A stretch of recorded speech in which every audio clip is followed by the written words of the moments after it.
balance to date are well north of $700 million, but most of most of it's split between the state and the local. Some of it all went to the locals, but it's the state share of it looks like it's around $354 million total. And again, that's probably low because it doesn't include anything that might be tied up in a bankruptcy proceeding. As of the end of September, the state has received 113.4 million of that total. There's roughly 240.5 million yet to come over the next period of time that should run out around 2036. Of that 113 million that you've received, you've appropriated $81 million of that. So there's an unobligated balance of what's been deposited into the fund of roughly $32 million. And it looks like going forward that number is going to come in somewhere in the $33 million range on an annual basis. It's going to taper off, obviously, as you get closer to the end of it. But you still got, again, like I say, a little over $240 million that you can expect to be coming in over the next period of time, and at least $33 million a year is what I can see. I think you've all got a pie chart in your handout that actually tells you what you've appropriated the monies for so far. There have been 3 separate supplemental appropriation bills to this point. There was a $10 million supplemental in 2023. $8.5 million of that was for grants, provider grants through the mental health department. There was a $30 million appropriation in 2024. Largest recipient of that was, again, mental health. And roughly $41 million appropriated in 25, with mental health being the largest recipient of those. Again, biggest chunk of that has been for the grant programs.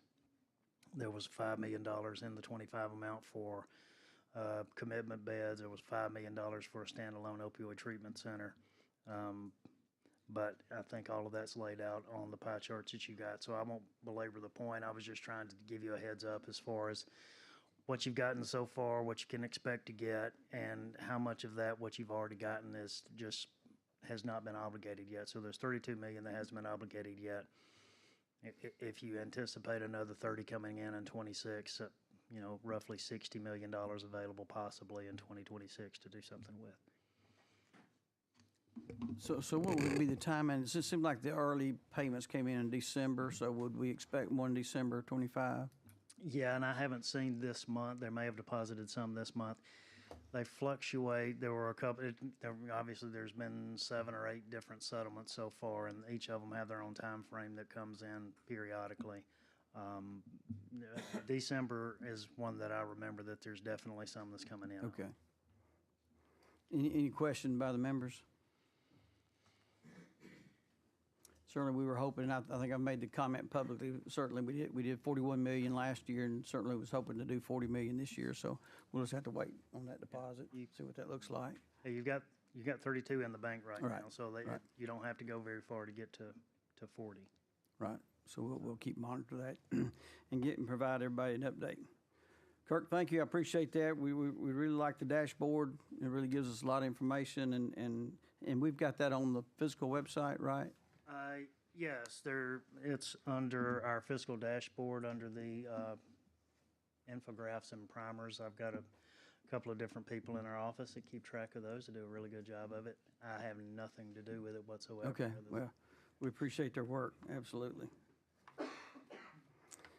Okay, next up, Commissioner Kim Boswell. Going to provide us, I think, probably some updates on the grants that are just being approved, and as well as some oversight on what's already been done in the 24 and 25 cycles. Great. Thank you, Chairman Reynolds.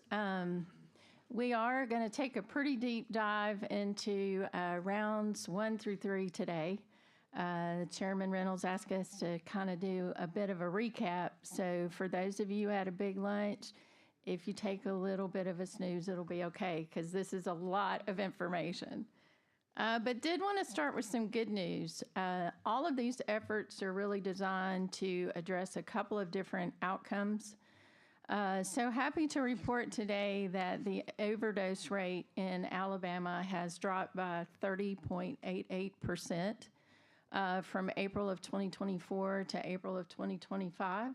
That's pretty significant. You can see from the map that not all states are having that kind of experience. And so we're very proud of the work the Opioid Council has done, as well as this commission, to address that issue. Also, one of the outcome measures that we looked at when the Opioid Council was really established is the number of prescriptions per 100 persons in Alabama. So in 2016, we were at 121 prescriptions per 100 persons. So if you think about that, that's more than one prescription per individual, including babies, children, and everyone else. And so that was a number we weren't really very proud of in our state. And so a significant amount of work went into reducing the number of opioid prescriptions in our state. So from 2016 to 2023, we've seen a 40%, almost 41% decrease in opioid prescriptions. So here are a few things that we really feel like are important to decreasing the opioid prescriptions as well as overdoses. Obviously, we have a couple of state-led initiatives. Both the Opioid Council and the Opioid Commission are two initiatives working together that we feel like have really made a huge impact. Enhanced prescription monitoring. So now the Department of Public Health administers the Alabama Prescription Drug Monitoring Program, which has seen a huge increase in use by health professionals. So now health professionals can go into that system and indicate where they're providing opioids, but also know if other physicians are also prescribing opioids. The other thing that I think we may have forgotten is during the same time frame from 2027, Attorney General Marshall shut down a significant number of pill mills in our state. And you don't really hear that conversation going on much, but the reality is we had a lot of physicians in our state, or a handful of physicians in our state at least, who were prescribing a significant number of opioids, and a lot of those issues have been addressed on the law enforcement side as well. Provider education is, we've done a ton of provider education since 2017. We stood up the Alahope site so that medical professionals can go online and receive education. And then you'll hear today about some more initiatives that we think are really, really important to even expanding that provider education. For naloxone distribution, since March of 2024, we've distributed 88,322 kits. And we distribute those to law enforcement, first responders, mental health providers, community organizations, and sometimes directly to state residents. I keep some in my glove compartment. If you live in Montgomery, you know we have a fairly huge homeless population, and I have been known to hand out Narcan instead of money. But yeah, you never know when you're going to see someone who is in need of a life-saving dose of naloxone. So we did summarize opioid settlement fund grants. So most of you know that the majority of funding that comes to the department, we put out on grants for prevention, treatment, and recovery. So this slide just shows the number of total submissions each year. So the first year we had 52 submissions. The second year we had 69. And this year we had 88. So you can see that that number is increasing, and that really is our goal, to increase the number of organizations who actually apply for the funding. We've had 209 proposals submitted from round 1 through round 3, and then we had 64 proposals that were from organizations not previously certified by the department. So that was one of the department's goals, to really increase the number of certified providers and expand the number of certified providers who are doing prevention, treatment, and recovery. Round 1 was $8.5 million. And then this gives you a little more breakdown of how those grants were distributed in round one. This is information, if you've been coming to the meetings, you've seen before, and it's also on our website as well. And then the outcome measures from round one, we went over the last time that we had a commission meeting, or maybe the commission meeting before. But this is a summary of the outcomes for prevention, treatment, and recovery. 13 pounds of medications collected through a drug take-back program. We've had a significant number of individuals in treatment in round one. And then, of course, the recovery programs are doing a great job as well. Question. Yes, sir. So I noticed that middle column on the treatment side staying pretty consistent on the number of proposals. So are we basically funding the same providers each year, or are we having new ones come in? We've had new ones come in. A couple of our treatment providers didn't resubmit, for example, for round three. So we've actually had some new applications every year that are funded every year. Okay, good. And then this is the round two appropriation, and you can see in this round, we had a lot of different items beyond just the regular grant program. So that was $20.5 million. In round two, we combined the prevention and improvement outcomes with the prevention grants so that we could just do one RFP for prevention programs. And so you see a larger number there for prevention than we had in the previous years. We had a total of 41 proposals that were awarded. We had funding that was left on the table because we didn't have enough proposals that met the score in order to qualify to be approved for funding.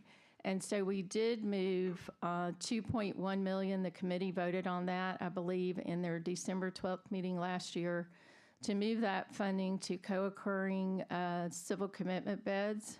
That's also one of the goals in the Opioid Council's plan, is to increase access to services for individuals who have both a mental health issue and an opioid use disorder or a substance use disorder. So these are round two outcomes, and hopefully your vision's better than mine, because that's a lot. We tried. We worked really hard to get it on one page, but obviously it is pretty small. So this year we had 7,300 adults and 751 youth that directly received services through our prevention grants. Again, another 13 pounds of medication collected through the drug take-back program. We also had 940 adults and 8 children directly served through the treatment grants. Interestingly enough, many of these programs are also providing some what we call wraparound services. So you do see some numbers this year about the number of folks who also received housing or employment services or secured employment during their treatment process and as they were being discharged. In the recovery space, we had 9,618 adults and 308 youth directly served.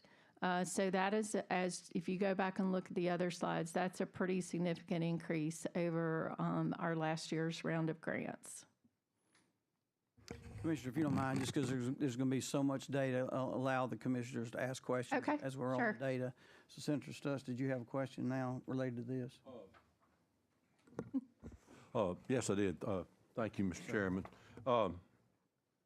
A couple of things you've already covered, so I'll just hit you with a few questions before we get any further in the weeds here. Then you mentioned at the beginning about the number of opioid prescriptions declining.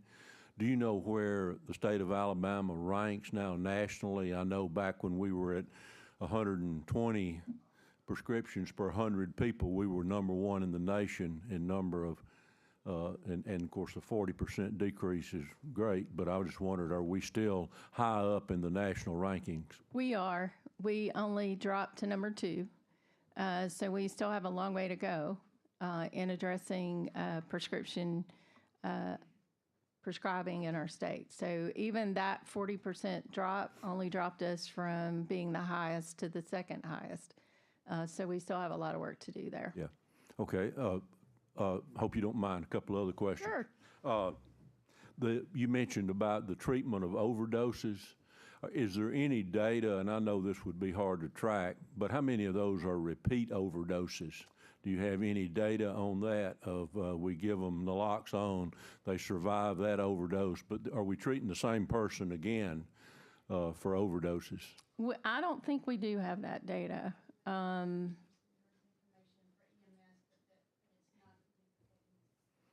Yeah, we get the data from EMS, but it's not really person-specific, I assume, Debbie. It's mainly we use this kit and we address the overdose, but we're not getting individual identifying information to know if we have repeat folks coming into that. Yeah, I guess my point is there, if we treat them for an overdose, it's very important to get them into recovery, to get them Right. into treatment, and not be treating the same person for multiple overdoses. So the follow-up after that initial treatment is vitally important. Then the last question, I apologize, as you go through those, what's the difference in treatment and recovery when you break those things down as so distinctly in your slide? What's the difference?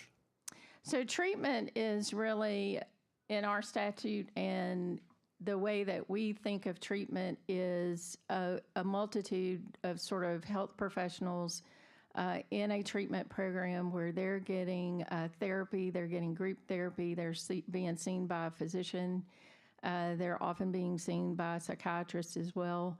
When we think about recovery, we're talking about folks who are, in essence, have made a commitment to recovery, but need additional support beyond just the treatment. And so that's sort of the distinction. The folks who are in the recovery phase are either folks who've been through treatment or who are sober, who need additional supports in order to stay in recovery and not relapse. So do basically all of the people that get treatment get pushed to a recovery program for long-term success? That is certainly a part of a discharge plan, but at the end of the day, it's up to the individual to decide whether or not they want to continue and go on to a recovery program. Yeah. Many of those programs, if you look at the recipients, are faith-based programs. And oftentimes when someone's had a long history of drug use, being in a setting where they have that kind of support in a faith-based program, where they're living in a situation with folks who are also in recovery, is one of the things that we see that is extremely effective if folks are willing to go on and do that level of recovery. Yeah. Okay, thank you. Certainly. Well, and I think, Dr. Stutz, that we had that same challenge when we did the ACES assessment of our community health providers, because I was wanting to know the number of veterans being served, and if we were serving the same people over and over again. We just couldn't get that patient information. Yep. So I think it's going to be an obstacle going forward. So one of the programs in round two, and y'all just wave at me or yell at me or something, because I'm kind of looking at the slides. So if you have a question, Chairman, just get my attention. So the kinship program is a program that we really partnered with the Alabama Department of Senior Services. We had a provider in round two that wanted to do this program, and then at some point decided that it was going to be a pretty big challenge for them. And so we contacted the Alabama Department of Senior Services and asked them to administer this kinship program, obviously because AAAs already have a relationship with grandparents. A lot of times they're administering other programs, and so they actually received $279,000. And from October 1 of 24 to September 30, 25, they've served 344 children who are being taken care of by grandparents because one or the other parent has a substance use disorder. This is a really exciting program. It's been very effective. It was basically piloted in 3 different AAAs, and Department of Senior Services has done a great job with it. Will we see a request to increase that funding this time? I believe that is, I think you will, because they've done it in 3 pilot counties, and obviously they could serve more children if they were able to expand the pilot counties. The goal ultimately would be able to do it in all counties, but I think you will see a request from the Department of Senior Services. That's great work there. I tell you, I went and spoke at one church in my district, and I know this is going on in everybody's districts, and that place was packed. And I asked him how many received that, and probably only less than 5 in the entire room had received that funding, but a lot of them had requested funding. So it's something this commission may want to consider increasing that funding. We also had a line item for residential detox.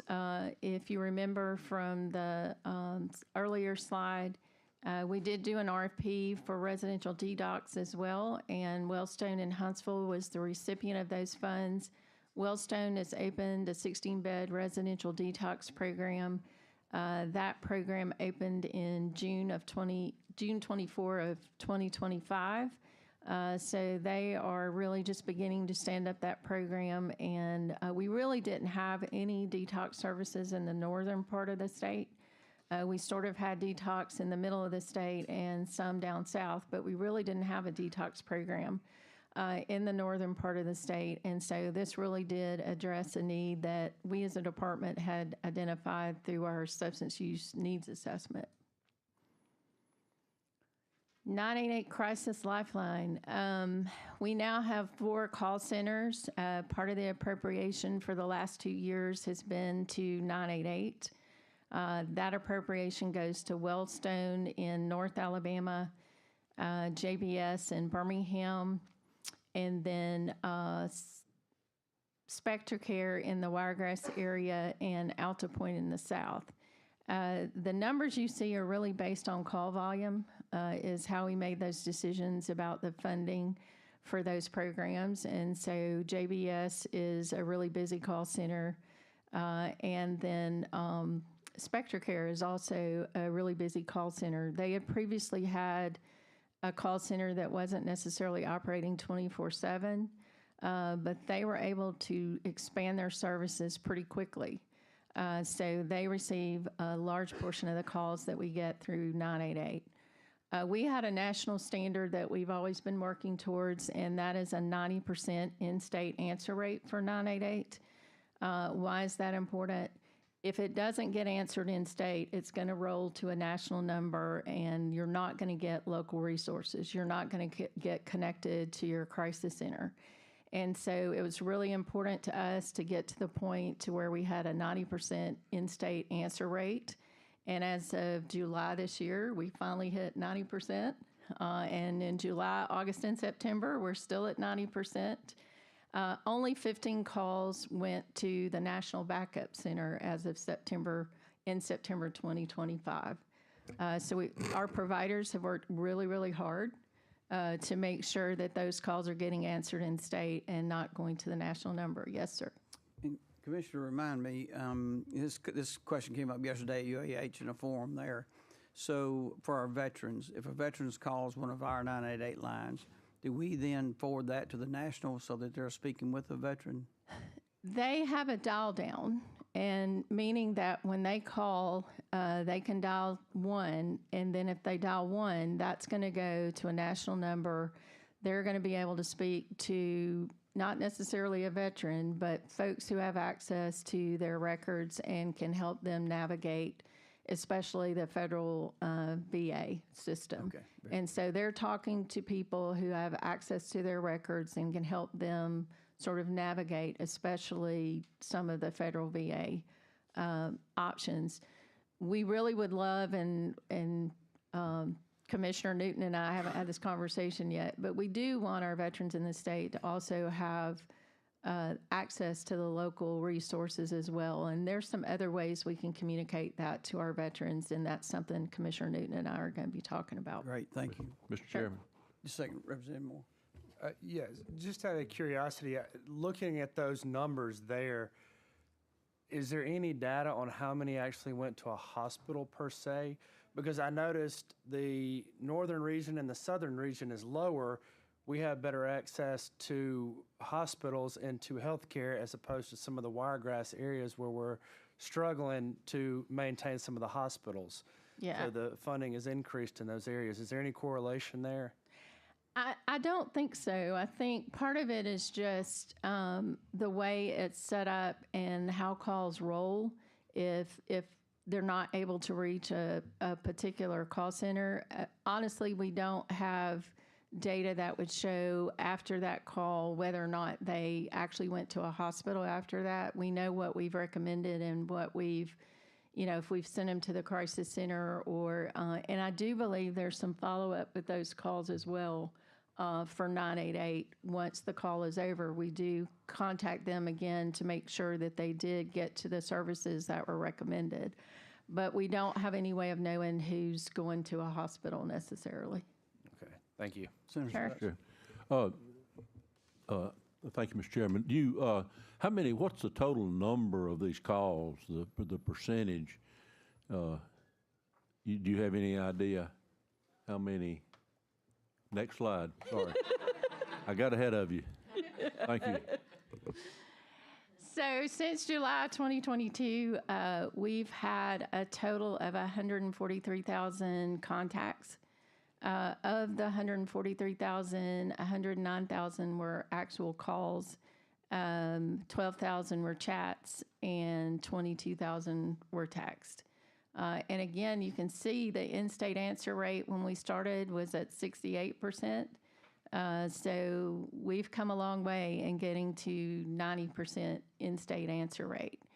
Also, one of the national metrics that we look at as well is average speed to answer. Obviously, when you're answering a crisis line, you want that to be a very short time frame. So we've moved from 46 seconds in July of 2022 to 22 seconds in September of 2025. Okay. All right. We also, under our appropriation, there's a statewide marketing campaign, and you'll hear from Telegraph more, so I'm not going to steal any of their thunder today. We also had an item in our appropriation for specialty courts. And honestly, after having a conversation with Judge C. as well as Chief Justice Stewart, pretty quickly determined that the best way for that to be administered was through the Administrative Office of Courts, who's already doing treatment courts. And so in January of 2025, we did an interagency agreement and provided the funding to the Administrative Office of Courts. If you've heard Chief Justice Stewart talk, she is a huge advocate of treatment courts and other ways of keeping individuals with mental health and substance use issues out of court. So we transferred that funding to Administrative Office of Courts in January of this year. Veterans pilot projects. Wanted to give you an update. That is one of the items in round 2. Many of you know that Act 2024-358 established the Veterans Mental Health Steering Committee. What does that have to do with the pilot projects? Basically, the legislation said that the pilot projects had to be informed by the work of the Mental Health Steering Committee, the Veterans Mental Health Steering Committee, and that the comprehensive plan that was to be developed by that group had to be the basis for initiating pilot projects for veterans in our state. So there were $3 million appropriated in opioid settlement funds for the veterans pilot projects.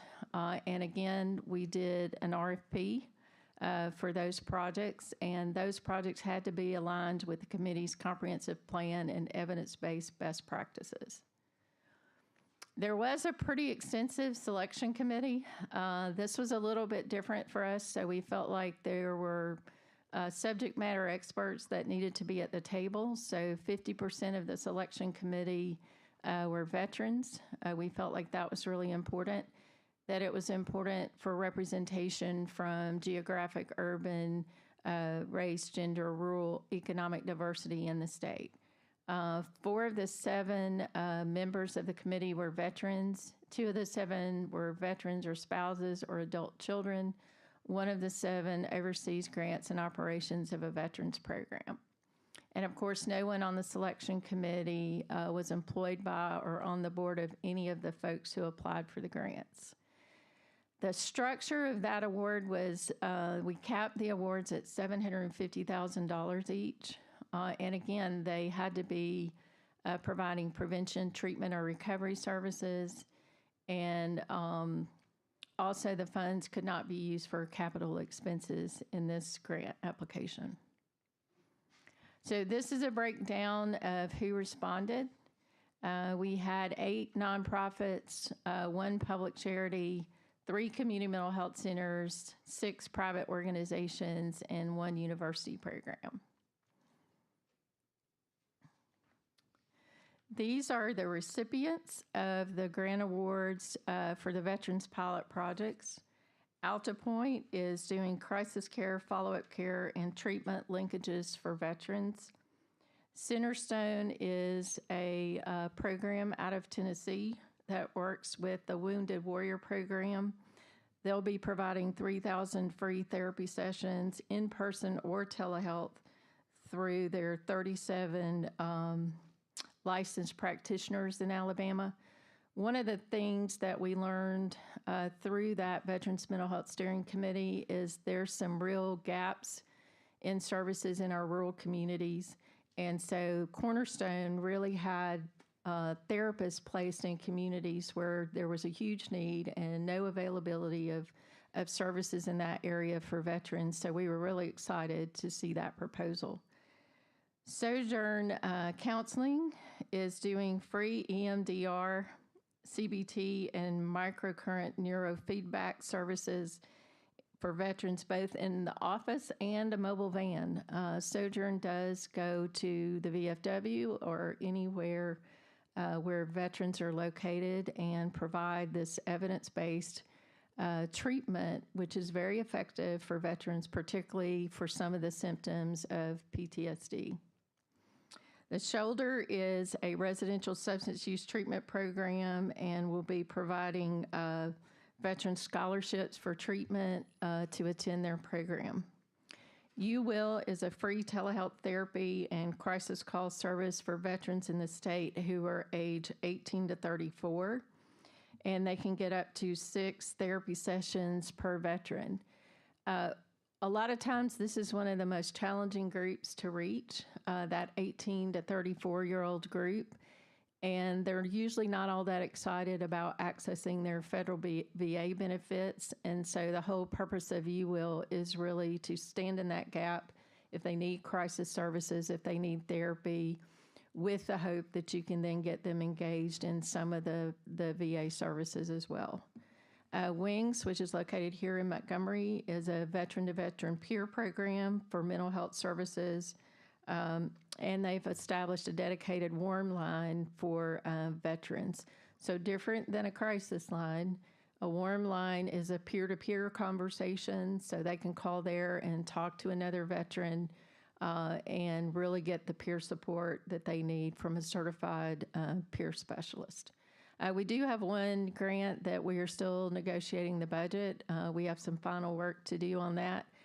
They've had some changes in their structure, and so we have a little more work to do to get to a final budget with Vets Recover. So round 3 appropriation, $27,860,000. Again, treatment, prevention, and recovery grants, the continuation of Medicaid state match so that our substance use treatment programs can operate a full year and see Medicaid eligible individuals for a full year. Residential detox is a continuation of the program that we talked about earlier. We do have $1 million allocated to the purchase of naloxone. 988 crisis line is continuation. Co-occurring civil commitment beds is new. Statewide marketing campaign is a continuation. Medicine education, sorry. That is new, and we'll talk about that a little more. And then therapeutic community model project is also new. So this request for proposal was similar to our previous ones, and it started, I think, in August, and we finished up early September. Similar to the past 2 rounds of funding. So this is a breakdown for round 3. So 23 proposals, and then 18 awarded for prevention, 24 for treatment, and 11 awarded, and then for recovery, 41 and 29 awarded. So purchase of naloxone, I mentioned that there's $1 million appropriation that would increase the number of kits by 41,000. So we're very excited about that. We've sort of gotten to be pretty good at distributing naloxone to people who really are out there in the field and needing it, like law enforcement and EMS. Co-occurring civil commitment beds. Can I make a comment there? Sure. And you tell me if I'm wrong, but we have put out a lot of Narcan in the last 3 rounds of this funding, but I would imagine that contributed to the, 30.8% decrease in overdoses, because we might not never know about those overdoses, right? Right. The only one we're calculating is through the EMS programs, because if they have these kits or they're delivered by a private individual, we never know that stat, right? Right, Okay. right. Or the individual who has one at home, and or a loved one who has an addiction and it's used in that scenario. So we've been working in collaboration with the Association of County Commissions on this project as well, to also try and match some local opioid funds with our co-occurring civil commitment bed project. We do have 4 beds that are being funded in Blount County. That was a partnership with Association of County Commissions. Southwest will have a new crisis residential unit, which is really part of a project with them as well. It'll have 16 beds. Integra, which is in the Auburn-Opelika area, but also covers Chambers County, they were able to expand their existing crisis residential unit by 4 beds. And then this was enough funding for them to be able to stand up a 12-bed crisis residential unit, a new 12-bed crisis residential unit in that community. That area is really growing, as you know, and so we're seeing the numbers really increase in terms of the need for involuntary commitment beds. We also lost a significant number of beds at Bullitt County Hospital that were used by some of these community mental health centers, and so part of this is really trying to address the need that was created by those losses at Bullitt County Hospital.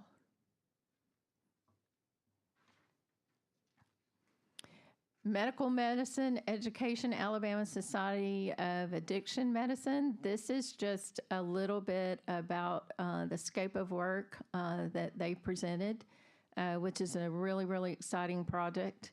A lot of the work that will be done is really to physicians and looking at best practices and latest evidence around treatment of substance use disorder. So we're very, very excited about this. Some of this work will go on into, I think, November of 2026. I think there's a big conference planned for November of 2026. And so this work will be going on from now all the way through the end of next year. Therapeutic community model. You saw a $5 million appropriation to establish a dedicated opioid treatment center using the therapeutic community model. Again, this will be done through an RFP. Alabama really doesn't have this level of care for individuals who need more long-term care. It is an evidence-informed model, and it doesn't exist currently in our system in Alabama. It really is intended for individuals who need a more structured wraparound support, such as housing, employment, character and identity development, really due to their chronic substance use.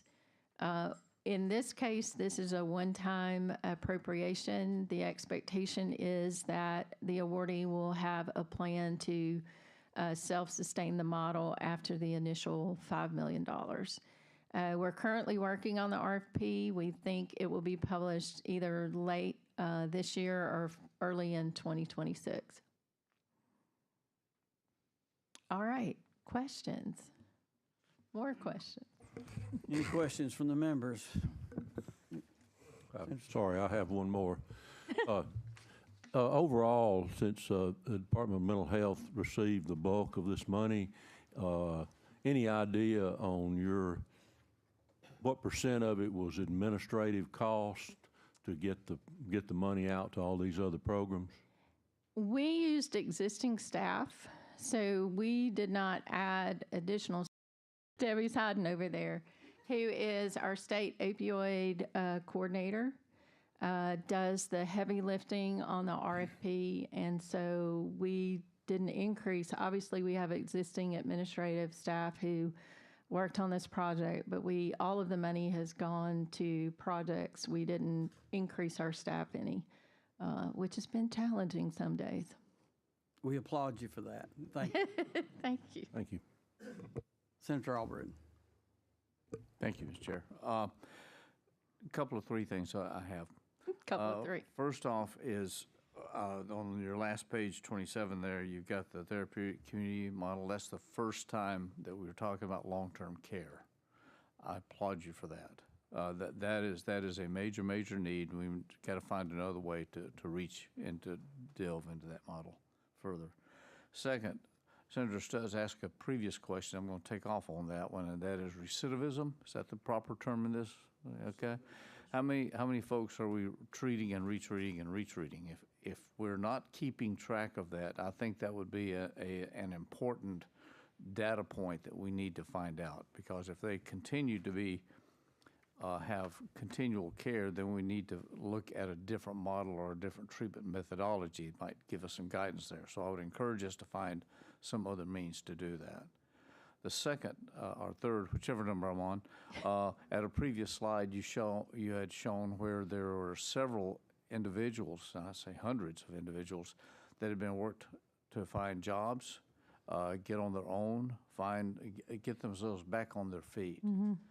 I think that is critical, and I'd like to have that tracked in some way also, because the key here is getting people away from this and into real life rather than the makeup period that they have with this stuff. So I don't have an answer other than to suggest that we have some methodology to track these so that we can find out and know how many people are really being helped and how many are we're going to have to do something else with. Yeah. We do, thanks to my Chief of Staff, Collier Tynes, did a little more in-depth this year so that you could see those numbers. We're really trying to improve that each year. We learn something new each year, and we find out data that we have and then data we wish we had. But I think on the treatment side, we can probably track how many people are coming back into treatment within a certain time frame. So we can certainly, at least on the treatment side, it's a little bit easier. But we really need to, every year we sort of look at it and try to refine and get more focused on what's really happening in these programs and what kind of good work are they really doing. You're doing well, and this is only our third round, so it's a means of trying to figure out what we don't know and Right. such. I would also suggest that we have this data consolidated so that we know that when one person is in Huntsville and next week he's in Mobile, the next week he's in Montgomery, that we know that the individual is treated, not just the location. Right. Senator Stokes. Thank you again. The therapeutic community model, I would echo what Senator Albritton said. I think that is vitally important. In my area of the state in Colbert County, there's a place called Restoration Ranch, and that reaches the exact individuals you're talking about here, and their commitment to you being there as a recovering patient is generally a 2-year commitment. And and they have a tremendous success rate, but it is a long-term commitment to get into their program. It's not you go in for a week or two and you're cured. So I applaud you for looking at that kind of model. We know one of the challenges with the opioid use disorder is how it affects the brain. And we talked about this recently. And oftentimes, you can be off the drug, but the amount of time it takes for your brain to recover from that long-term use is 2 years, 3 years. So being in a structured environment can make all the difference in the world. Mr. Pro Tem. Thank you, Mr. Chairman. The therapeutic community model as well is what I want to talk about. One is I want to say thank you to you and all of your staff for doing the RFPs, keeping everything at a minimum for the overhead costs like Senator Stutz was talking about. That's massive amount of work and time and thoughtfulness that you're having to put into this. I just want to say thank you directly for everybody in this state. Because if you need a long-term facility, and there's not one, and this is a way for us to be able to prop something up that we're able to get it started. And I just want to say thank you for you and your staff because like everybody's already talked about, I think this is crucial for the state coming forward. Thank you. Yeah. Any other questions? Just a comment. Thought you had a question. Ms. Harper, I was going to give You the can floor, have a give the question, floor Diane. to you. Yeah, so I guess just kind of going back to the highlights, it's a lot of data, but thank you to you and your team and everybody in this room. I applaud everybody in this room. 30.8% drop in overdoses, 40% decrease in prescriptions, and put out over 88,000 Narcan kits. And that all, I think, brings, saving lives. So I applaud everybody. And I see several people in here on the education side.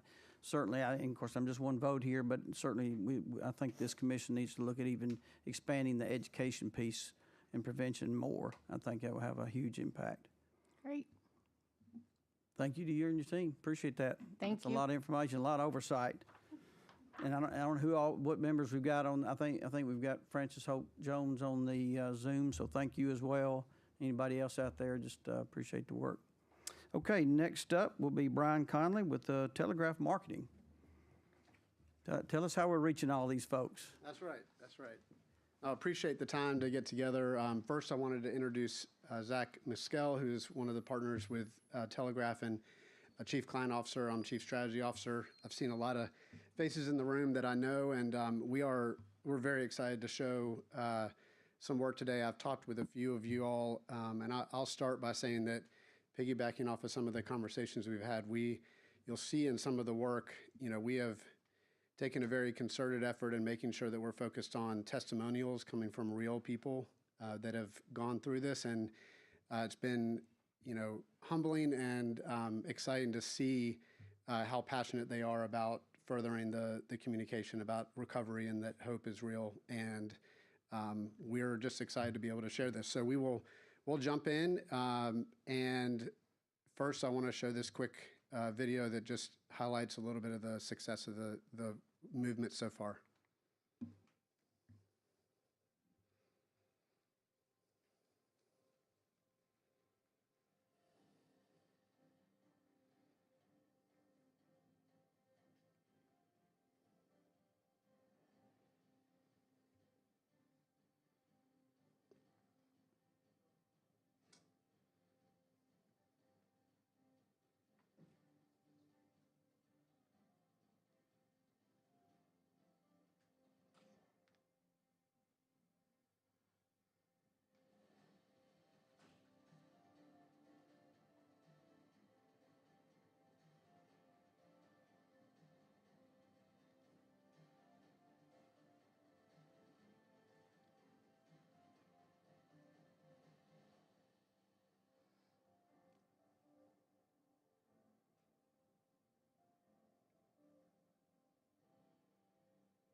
So we've got a few videos throughout that we'll show, but the goal is to highlight the success that the folks in this room, the Department of Mental Health, this Oversight Committee, and the legislature is doing, and we're just a part of helping tell that story. So to start, we'll hit on an executive summary, but I do want to just mention Zach. After we go through this, we'll talk about paid media, social media, the website launch, National Opioid Awareness Day, the initial wave of research that we have done to hold ourselves and the rest of the group accountable.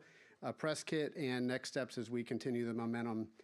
So to begin with, I just want to reiterate, because this has been, a process over the last year, but we are here to help drive and create a statewide awareness and prevention campaign led by the Department of Mental Health in partnership with the Alabama legislature. We really are talking about educating Alabamians about the dangers of both prescription opioids and fentanyl.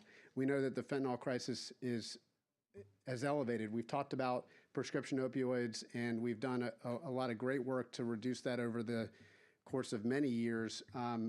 And we have seen, as we've sort of been drinking from the fire hose of information and understanding, that fentanyl crisis is really important, that we highlight that as well. So through real stories, credible resources, partnerships, statewide outreach, the Opioids Take campaign truly is helping Alabama take notice, take action, and take back control. And so our goal really is to you'll hear this over time as we talk today, is to help drive this more from a campaign to a movement.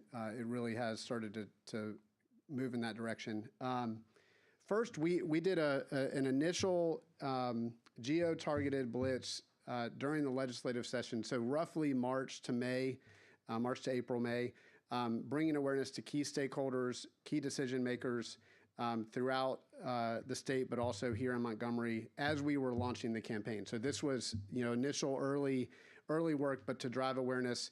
The paid media, the lion's share of the paid media started in June, a little bit in May, but really June, after we had developed all of the campaign materials. It took a significant amount of time to make sure that we were interviewing the right people to be able to tell our story, developing the website, developing materials. But ultimately, a paid campaign was the key driver and has been the key driver of awareness, sparking really the statewide conversations and creating a safe space for engagement.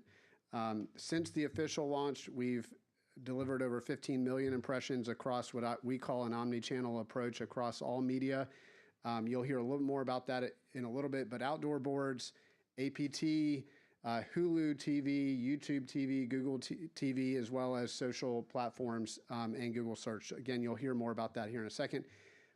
We did see, and we knew this was going to happen, that social media was really going to be one of our paramount focus points, because it drives conversation. It allows you to have conversation. It's not a one-to-one, or it's not a one-way discussion with paid media, like paid media is. So we've reached nearly 1.9 million Alabamians. That's 36% of the state, and we're just getting started. Again, it's been 5 months that we've been in the market.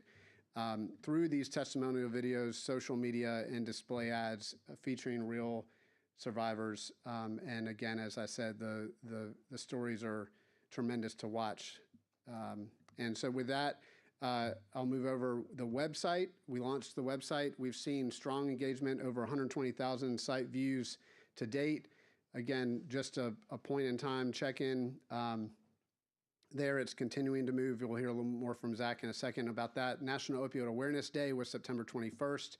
We'll talk about that partnership with the Department of Mental Health over a 24-hour period. And then ultimately, top-line research. We launched initial research, 2/3, and some of this was validating what we knew in the market, but also looking at the campaign and making sure that what we are doing is reaching the audience, and we are, again, holding ourselves accountable to that. So 2/3 of respondents recalled messaging about the dangers of opioids.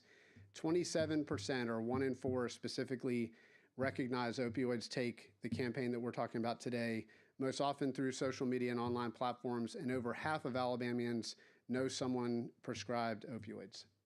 So again, we will continue to talk about this in subsequent reports over the course of the next year and going forward.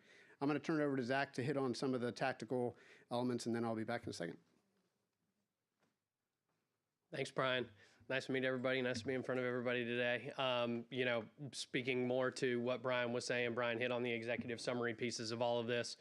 I'm going to get in the weeds a little bit. So we're going to start with paid media, because as he mentioned, awareness was a big part of this, right? We wanted to make sure that we got out in front of our target audiences. So one great way for us to gain that awareness and grow exposure is outdoor billboards. We had 50 billboards located across 15 cities. We did strategically place all of those billboards. We focused on high-risk counties, and we have a list of all the cities there, along with some examples of the billboards that we put out in the wild that hopefully some of you saw. To Brian's point earlier, we were within Alabama Daily News and Yellowhammer News. Again, the reason we wanted to be in this, one, soft launch the campaign, but two, get in front of key decision makers, policymakers, community leaders, engage residents across the state of Alabama. Then we talk here about, some of the levers that we pull within paid media. Google paid search is a significant target for us as we're identifying where we're going to spend our dollars. We've seen a 6.28% click-through rate. If you have no idea what that means, that's okay. It's above industry average, and that's where we want to be. With this, we are targeting high-intent keywords, and this helps us to ensure that our message reaches those most likely to benefit from it. So people are coming to Google, they are searching things, requesting awareness, requesting more information on opioids, and our website is becoming a central hub for them to get this information. Again, as Brian mentioned, we used APT as one of the vehicles to get this awareness campaign out there. APT is extremely important because it broadcasts to almost every single home in the state of Alabama. So again, just another touch point for us with this awareness campaign. We ran this for 4 months. We had 50 spots per month, so totaling 200 spots. And then this next slide that we're going to show you is an example of some of the media that you would have seen if you saw this on APT. Opioids that were prescribed by a doctor, it's no big deal. The pills we felt were probably the least harmful because something that came from a doctor, it can't be that bad. This feels so good, and I want to feel this way every day. 3 and 4 pills, turn into 9 and 10 pills. Old values and morals are completely cast away. Addiction is lying to you. There is a way out. You just have to reach out for help.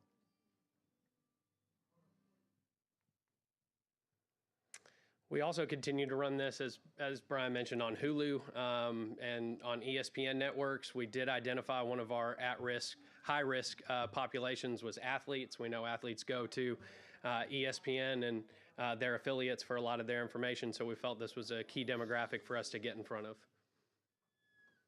Moving from the paid media lever into kind of all of social media, we kind of start with, what Brian mentioned earlier. We've reached 1/3 of the state with our efforts through Facebook, Instagram, and YouTube. And it is a combination of all the content that we had to build in those beginning months with this campaign. So we had those testimonial videos, which you just saw, social posts, which we've put in here throughout, see some of them there, as well as some display ads. Really where we're moving now is from that awareness piece into a movement, into an area for open dialogue. So what we've noticed as we've started putting this content out into the world is that we were getting a significant amount of comments from people on the content that we were putting out there. And we're really harboring and creating a safe space for conversation throughout all social media. Another way that we're able to do that, and YouTube, for those that don't know, has really become a search engine for a lot of individuals. So while we have that Google paid engine that we're running, YouTube is very important for us as well, and people go there looking for help. We've had 1.25 million views on this, and really it's a testament to the storytelling that we're doing. We know that it's connecting deeply with our audience and keeping people engaged on a conversation that sometimes is difficult to have. As we highlighted earlier, 1/3 of the state is connecting or is aware of the campaign that we're running. Nearly 1 in 10 people on Instagram are actually engaging with the content. What does engaging mean? That means they're liking, commenting, saving, sharing all of the material that we're putting out there. So it's not just being passed through in their feed. We're actually creating content that they're able to engage with and resonate with. And I know Brian has probably gone over this in subsequent meetings, but we always want to be looking at the content that we're putting out there and making adjustments and making sure that we're still resonating with our audiences. The three key pillars that we've identified are dangers and risks of opioids, help, hope, and healing. And what was change the conversation, we're now moving into change the dialogue, and Brian will speak more on that here in a little bit. So here, again, I think the key message for us is that we are moving from that awareness campaign into a realm of a movement, into a realm of conversation, and being a part of the conversation with people that there is help, that there is hope, and that there is healing. We get into the website here. You know, as we've seen this launched in May, we've had over 121,000 site visits. The two pieces that are highlighted here on the bottom kind of connect, because everything that we do is a full ecosystem, right? So the paid media, the social, those don't work independently. They're all working together. And so those paid media pieces that we're doing, those ads, they drive to different websites. They drive to different locations. And that's all part of the learning for us on this. And so what have we learned? Well, the top two places that people are visiting on our website from the content, people are looking at opioid safety, education, and resources, and what are opioids definitions and uses. This helps us to gear the content that we're going to be building as we move forward. Then we have National Opioids Awareness Day. This was on 9/21. This was what we were calling internally an orange out, but it was an all-out blitz on 9/21 to gain awareness of the campaign, gain awareness of opioid use disorder. And so what we did is we started with digital billboards that ran for one day. We had 92 digital billboards, again, strategically placed in high-impact, high-risk counties. We had those spread out throughout the entire state. We supplemented this with social media. What's impressive here to look at is these numbers are all within a 24-hour period. So these are numbers that within one day, the type of engagement that we got with the content that we were putting out there. We also had some press, which, you know, it's always good to get some earned media when you're working on this. Yellowhammer did an article on us, not shown on here. We did make the governor's notes for our efforts. And then the WSFA 12, I know Melissa Valdez is in here. She was the benefactor of being interviewed for that. So it was good for us to see one of our partner organizations being highlighted because of the efforts there. We also did a landing page within the website with some quick hit information for people, hoping to engage them, get them into the ecosystem, and get them further into the website. And then for some of the research, I'm going to hand it back over to Brian. All right, so as I had mentioned earlier, top line research, really what we are attempting to do here is make sure we're hitting the right folks. We are looking at how across the state that we're unified. 2/3 of respondents recalled messaging about the dangers of opioids. More than 1 in 4 specifically recognized the campaign, with over half knowing someone prescribed opioids. And as we know, this is just going to continue, and we'll continue to dig deeper into the questions that we're asking within the surveys and the research to make sure that we're, again, holding ourselves accountable, that we are driving awareness and we're increasing that awareness of opioid use disorder. We also developed a press kit.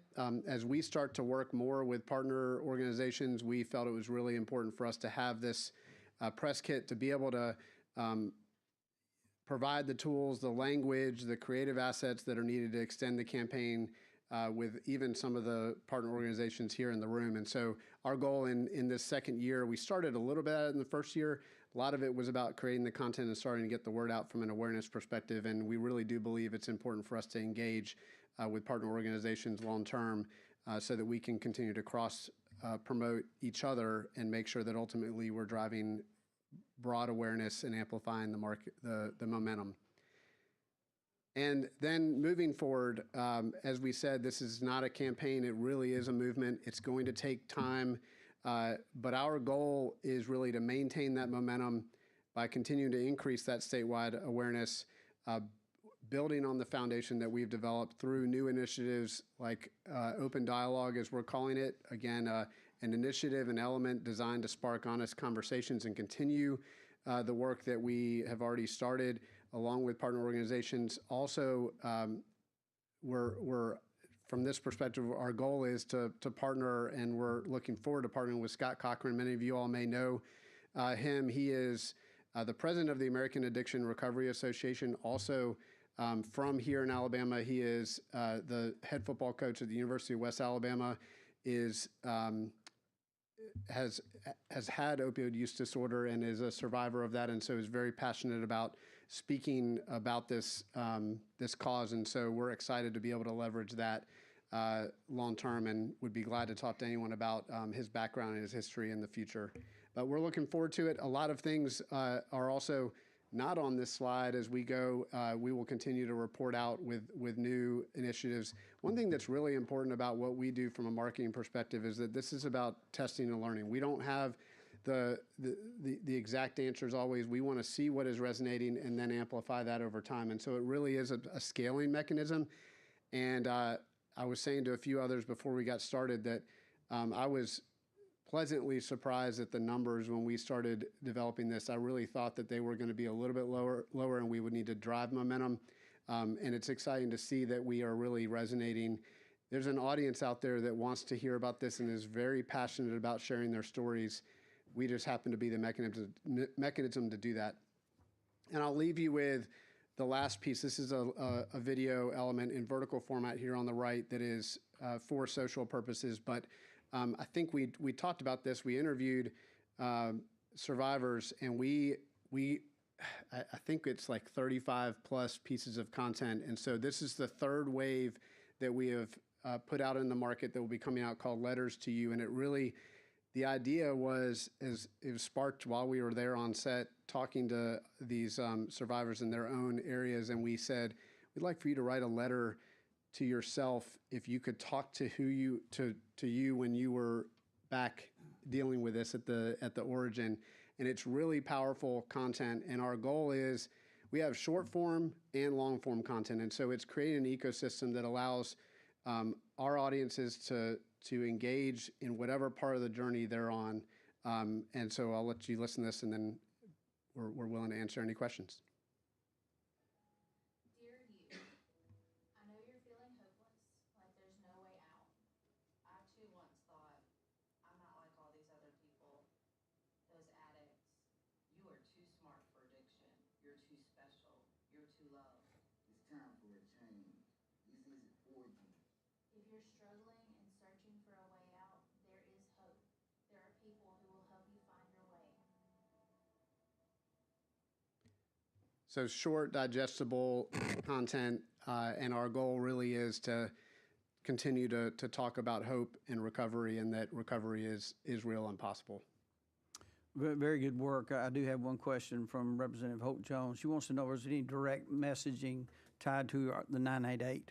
Yes, actually, I would say, and I don't know that I can directly quote this, but I want to say that 70 to 80% of our content is driving to that being the direct location. So when you go to opioidstake.com, we have a database of locations that's tied to the Department of Mental Health's database that keeps up with recovery centers.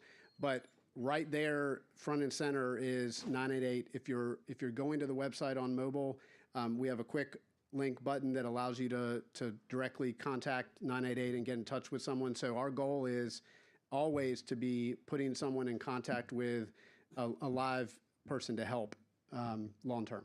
Okay. And I know, correct me if I'm wrong, Commissioner Boswell, I think we gave funding directly to veteran 988 billboards in our first round. Or did we fund that out of the general fund? Oh, okay.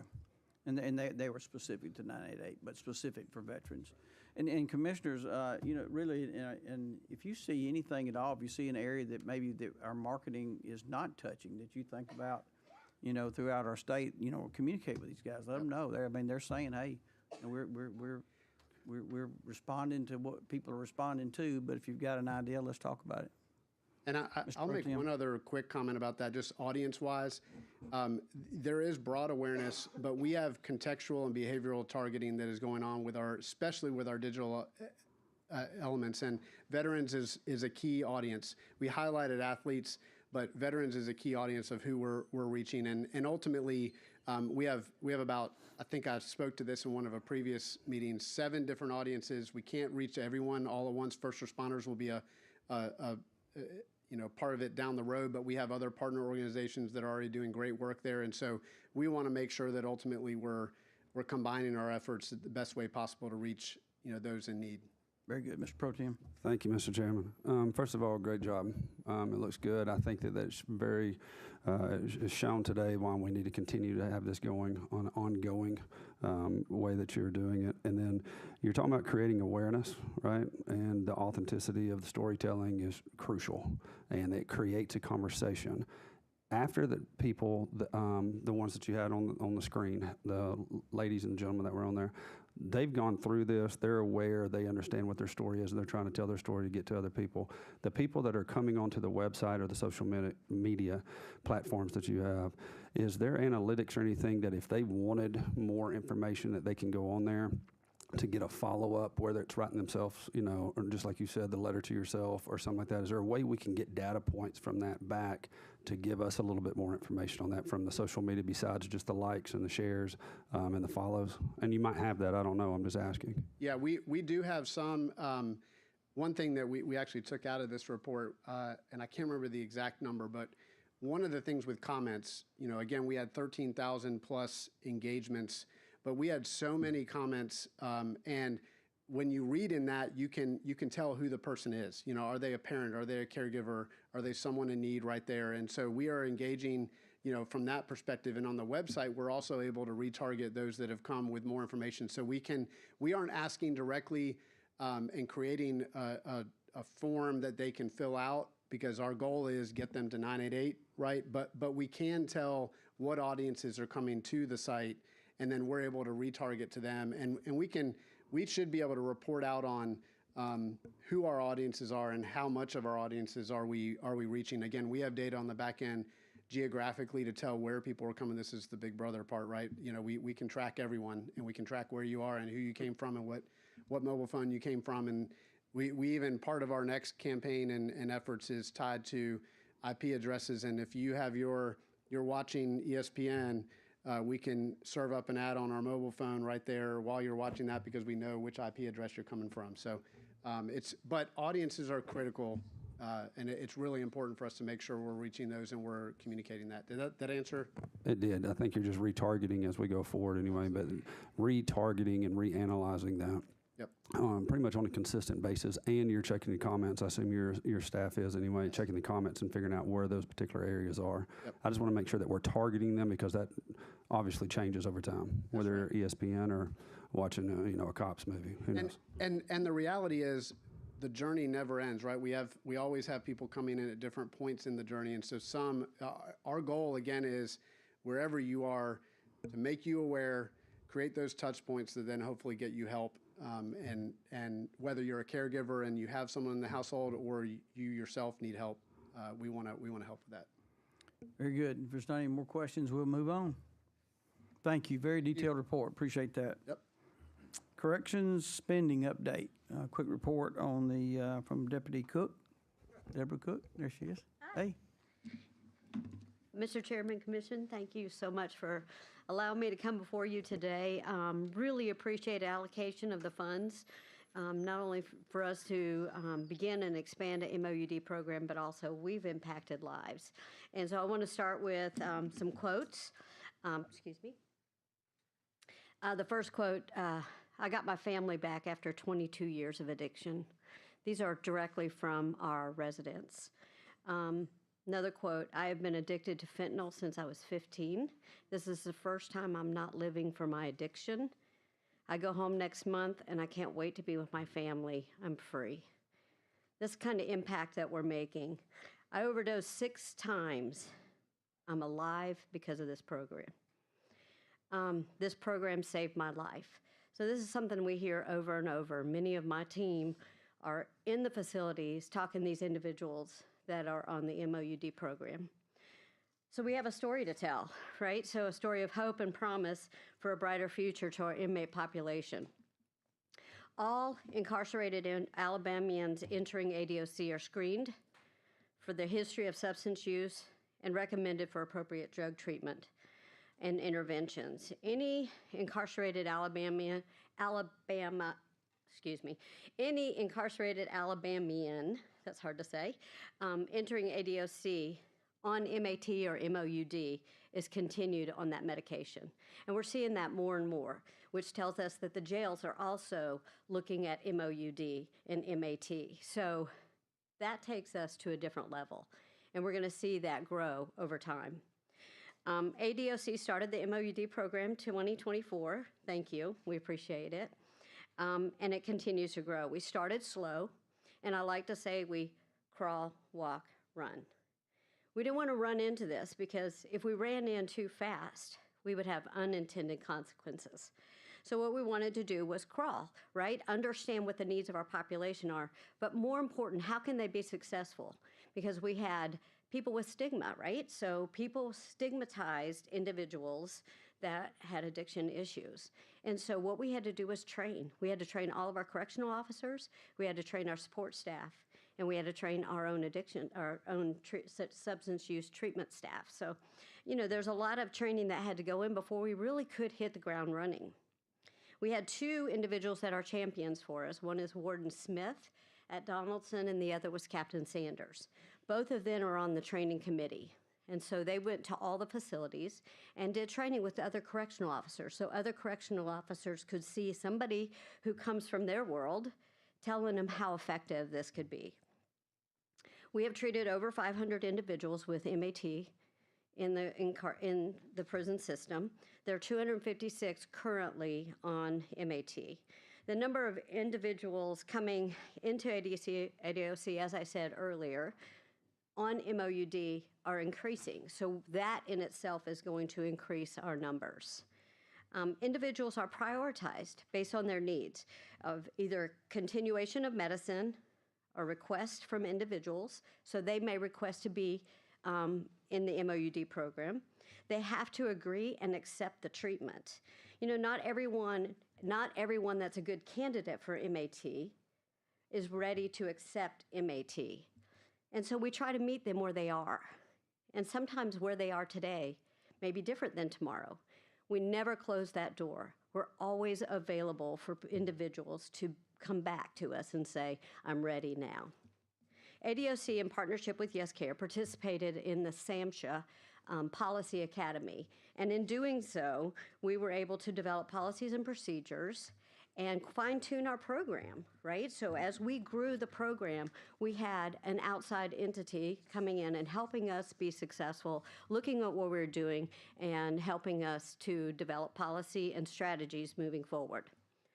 Medications that are available for us in the correctional environment are buprenorphine, methadone, naltrexone, naloxone, Subutex, and some injectables like Vivitrol and Sublocade.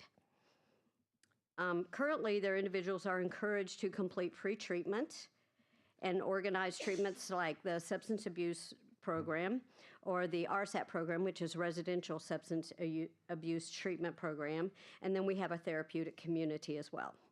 Once they're finished with their treatment program, they go into an aftercare situation.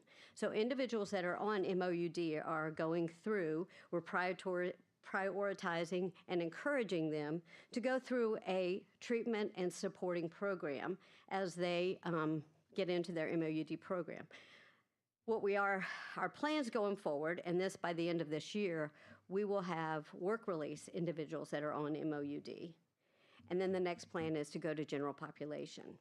So it's not, while we weren't prepared to do that in 2024, that is what we're working towards. And we see that coming up pretty darn quick, so I'm excited about it. Financially, we haven't used all of the money allocated. But so what we have to consider is the first year, YesCare did not charge us, or we did not pay for, out of these monies, we didn't pay for the MOUD, MAT medications. And what we also have to recognize is that because we have a contract, we don't pay for nursing services. We don't pay for counseling services.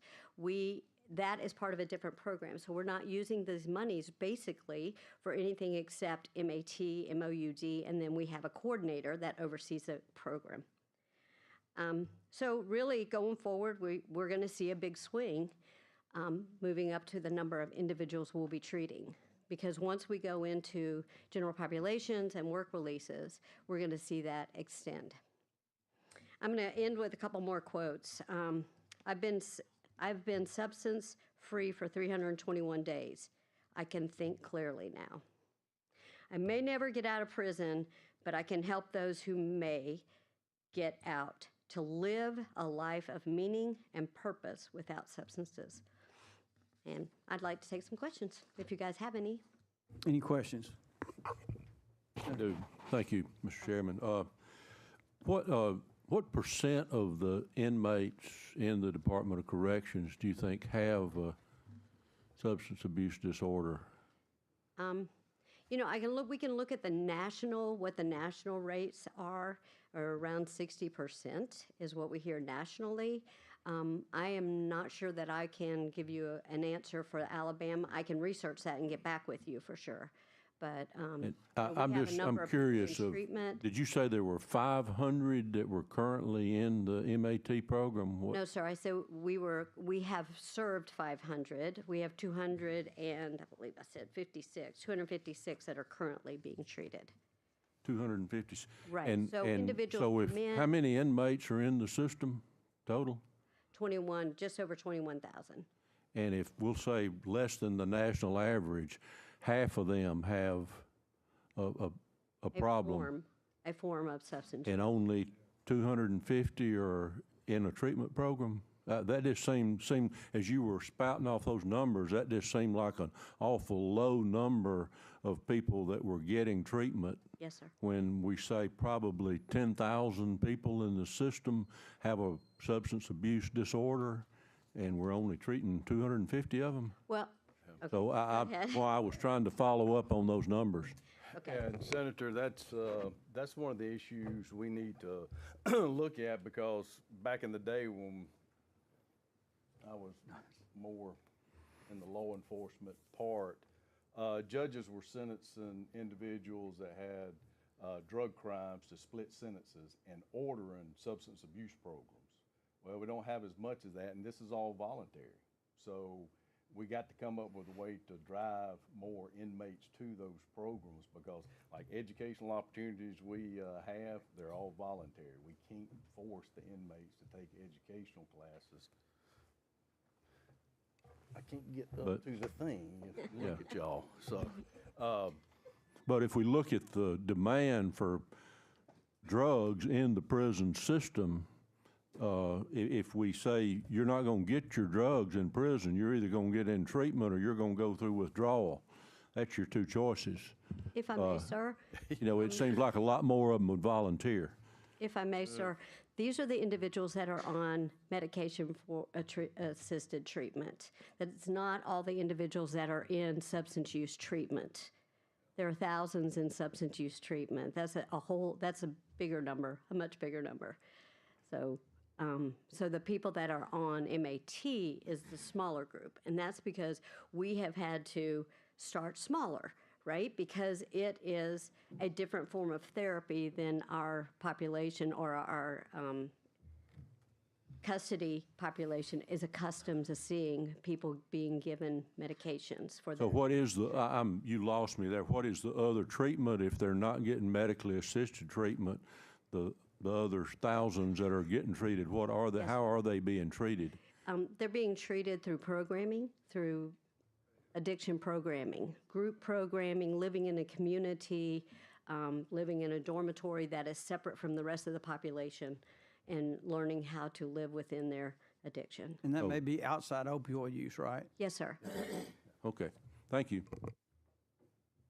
All right, thank you very much. Good work. Commissioner, do you have anything to add? Thank you, appreciate it. All right, let's go to the next step. Commissioner Ward? Yes, we have a question on the Zoom. Go ahead.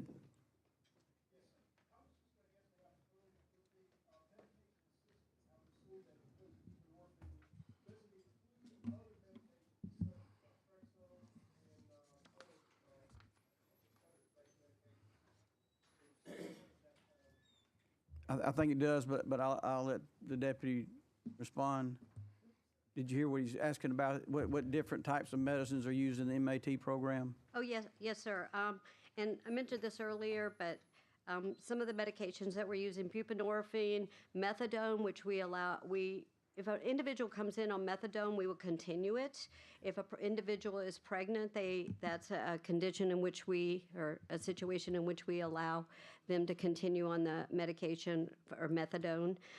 We also have Vivitrol, which is a long-acting, and we prefer to use that for individuals before they leave because it's more therapeutic for them as they go into the community. Sublocade, naloxone, naltrexone, Subutex. Mostly, we use a lot of Subutex.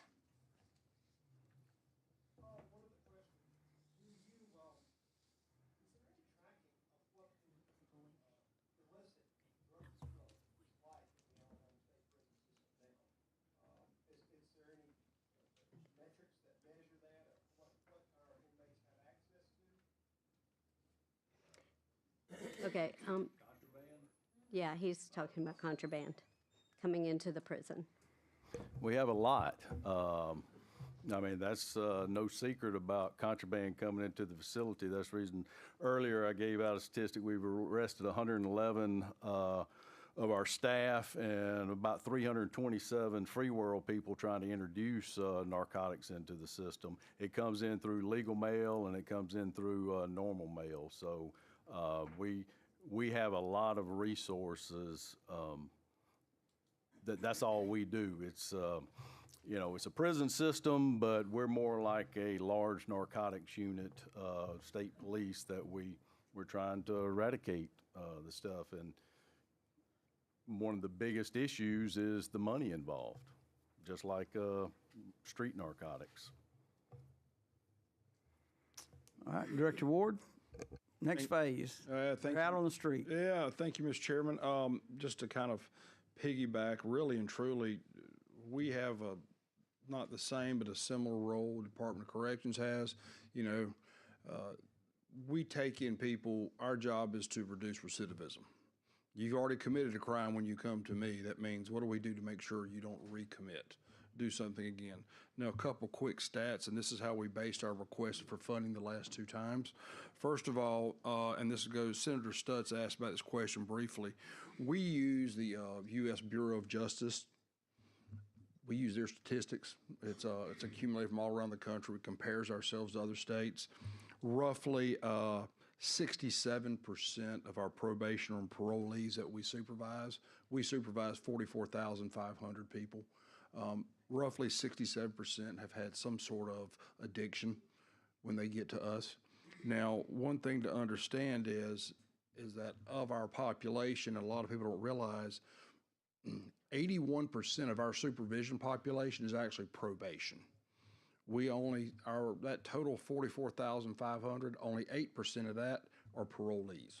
Most of our people we supervise are probation, which means they've touched the system, and usually not every time, but there's a drug issue involved. The judge is saying, I don't want to send you to prison, so you're going to get on probation. And we supervise them as well. So it's a very large population we supervise. What we decided was when I came in 5 years ago, we had a 34% recidivism rate. That put us 25th in the country. Today, we now have a 28% recidivism rate, which ties us for the 12th best in the country. So I think the reason for that, though, is doing what this commission wanted to do and using the data to guide us in where we invested our money. So at the time, we had 12-day reporting centers, which is, they're not residential, but you come in and out. There's drug treatment, there's mental health treatment. We have now a job training program, but we also help with getting your ID back, social security number, how do you register to vote, how do you do social skills. We even have closed closets to help people get free clothing that was donated to help them. Those centers have proven to reduce recidivism in half compared to the overall rate. So we're trying to replicate that model. So with that being said, we noticed two things. One, we looked at what worked. I regularly ask people to come in and evaluate our agency and tell us this program is working, this one over here is not working. then let's get rid of that and let's invest more in what's working. What we noticed was, one, particularly on the probation population, we devoted roughly about $175,000 to prevention services, catching them right on the edge before they get too far gone. So we invested that in our day reporting centers, which are located all around the state. We're about to open our 13th one in Shelby County. Recovery and facility services. One of the things that I noticed looking at our recovery programs and reentry was we actually have a huge gap between men and women. We have an enormous amount of services for men. We just don't have it for women. So one of the things we did with the last round of the opioid money was we invested to reopen our Thomasville facility. We own it. Used to be Life Tech. We are now reopening that facility that will be totally directed to services for women. There's just a huge lack of services, primarily because the number of women coming out on parole and probation are so much smaller than the male population. So we're going to invest heavily in that and making sure it's an all-women's facility down in Thomasville, which we think a lot of judges and our parole board will take advantage of.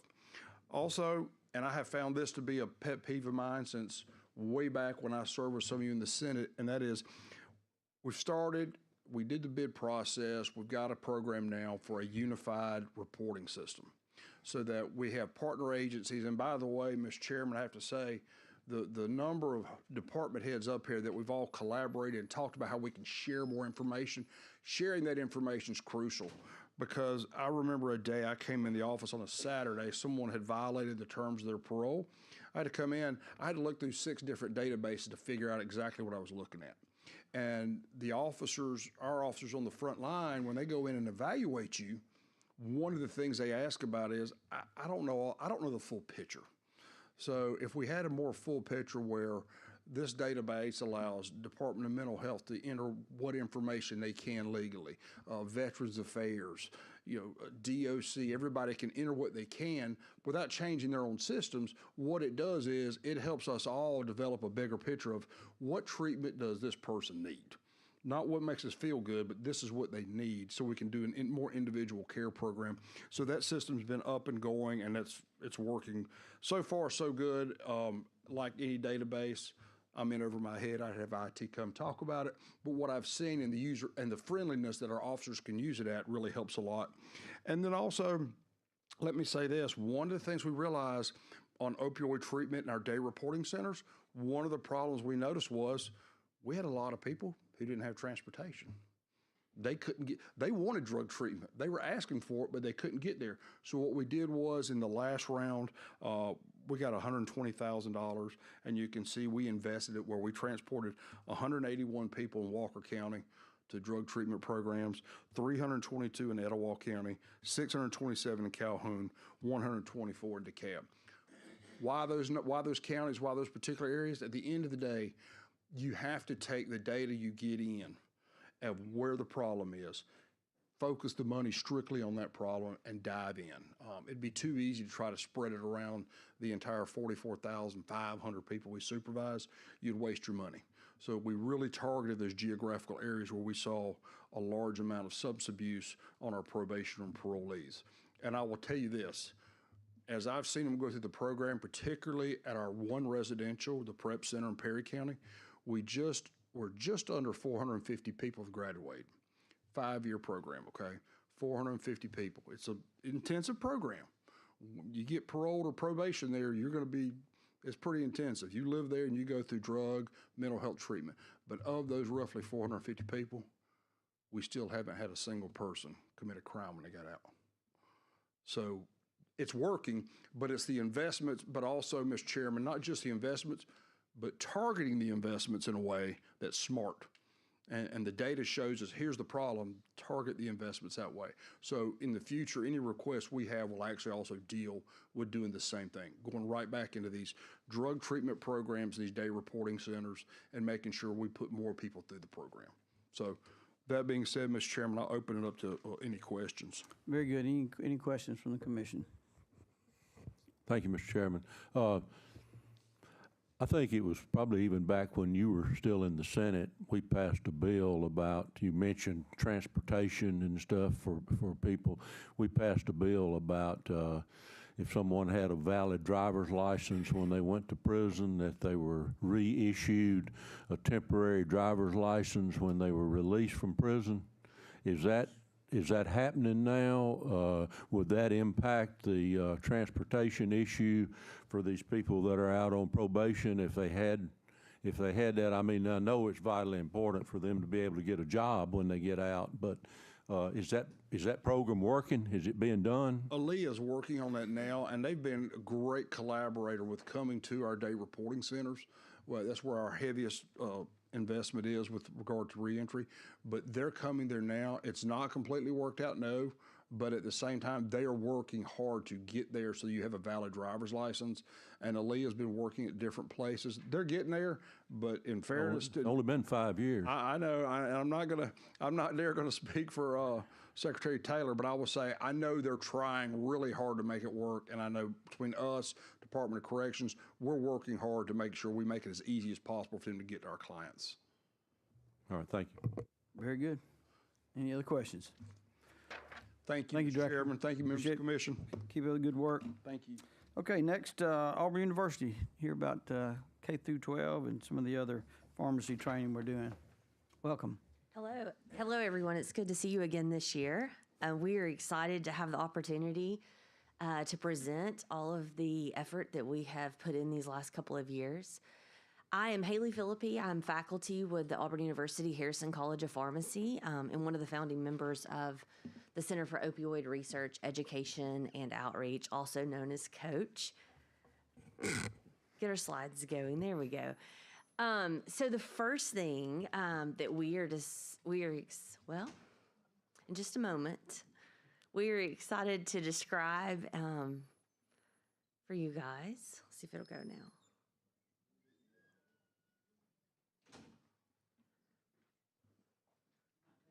It's not progressing.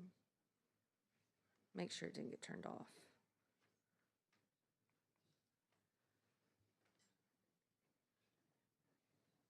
Can we manually do that on the slide, sir? Okay.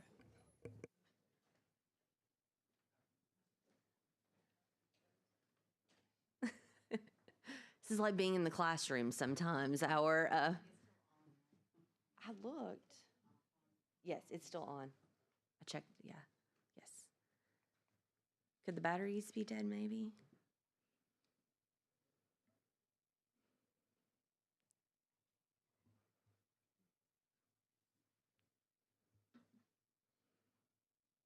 Well, it's a beautiful Auburn University logo that we can all look at, right?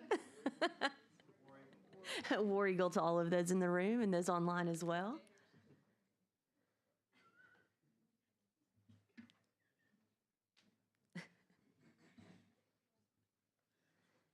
Can you go try to switch it?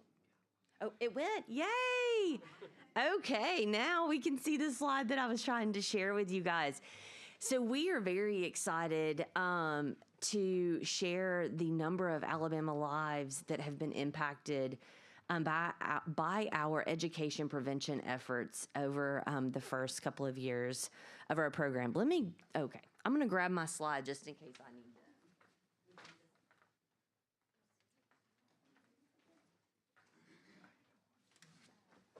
Just in case we have issues, I'll have it. Okay.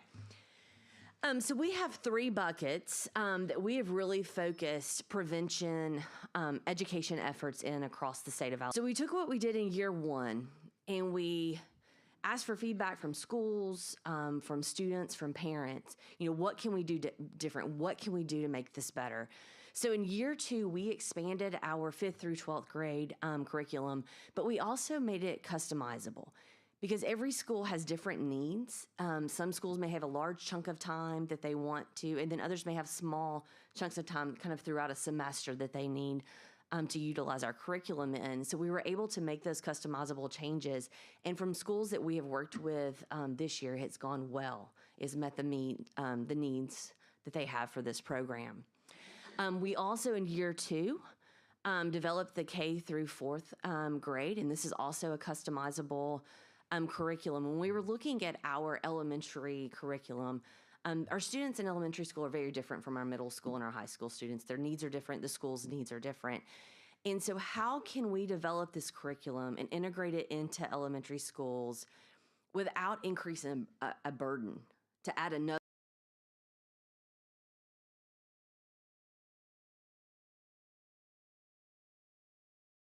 They already have to get through.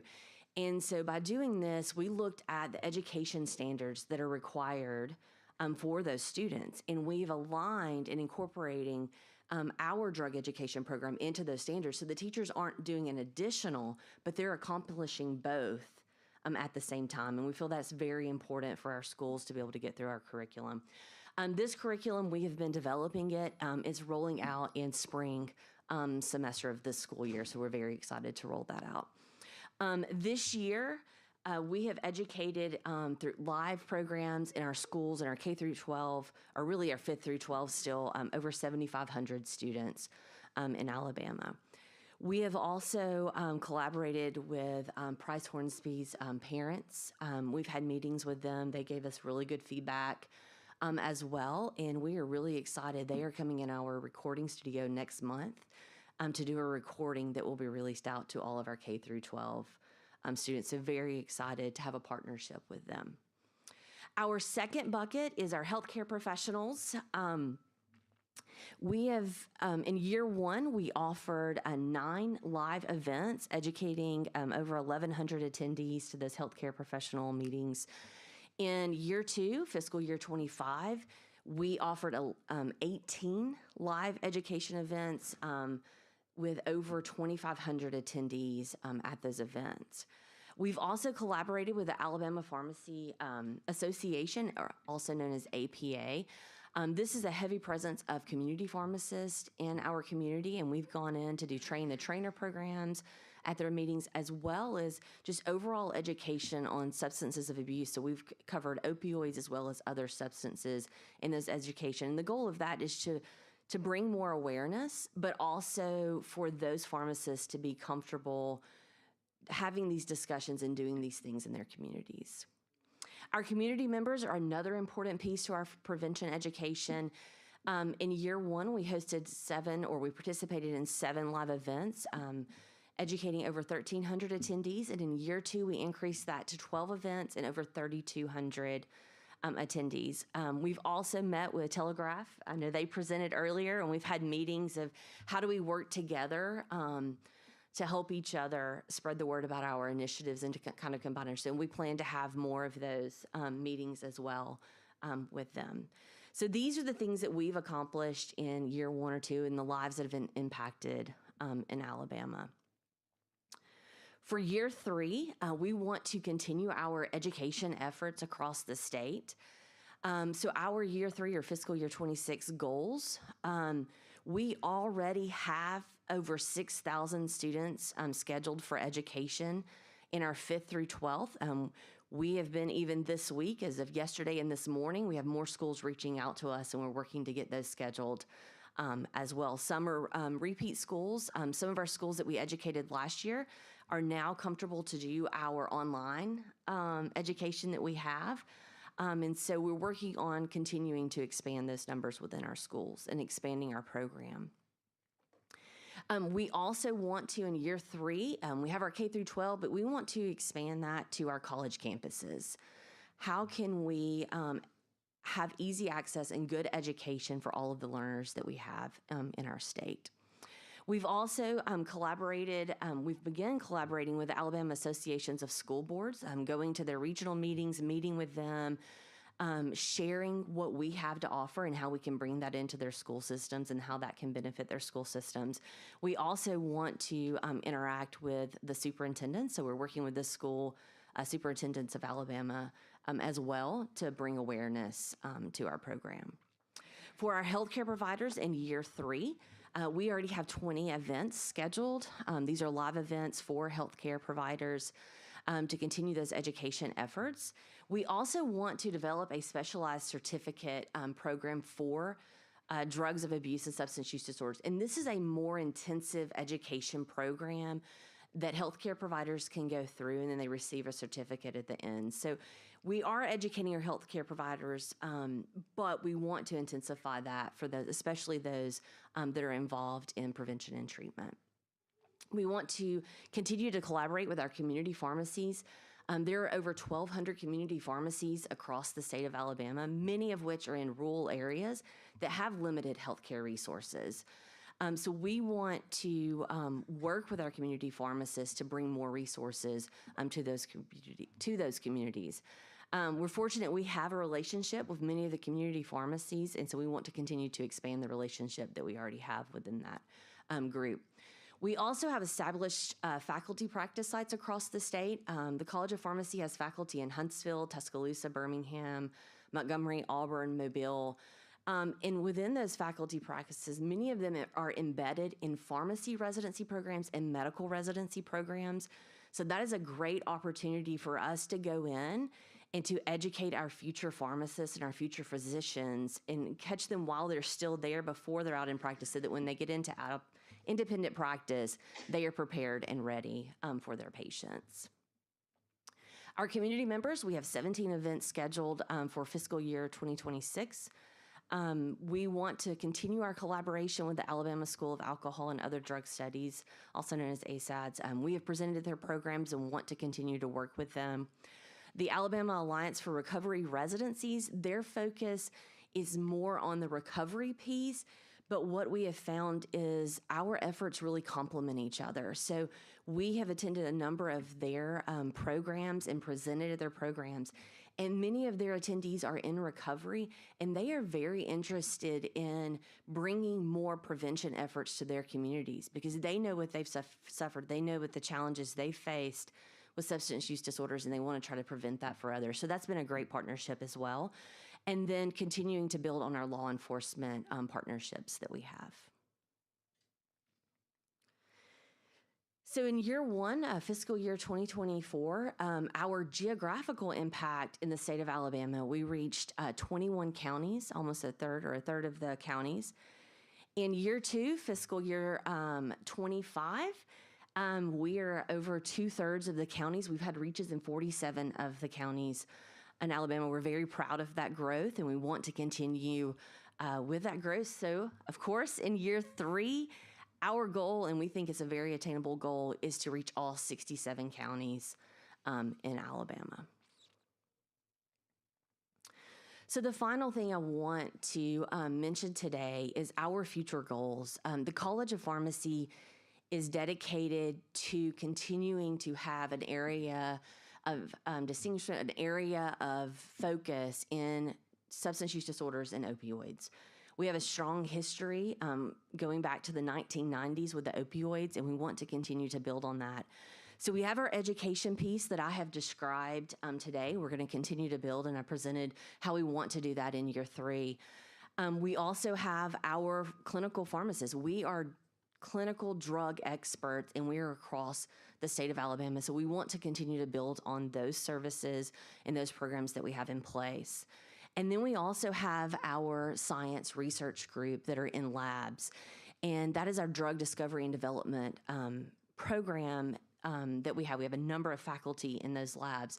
So the Harrison College of Pharmacy is really uniquely positioned to do a translational approach to substance use disorders and opioids and opioid use disorder. We have our research in the labs. We can take what we learn in the lab, take it into direct patient care and our education pieces across the state.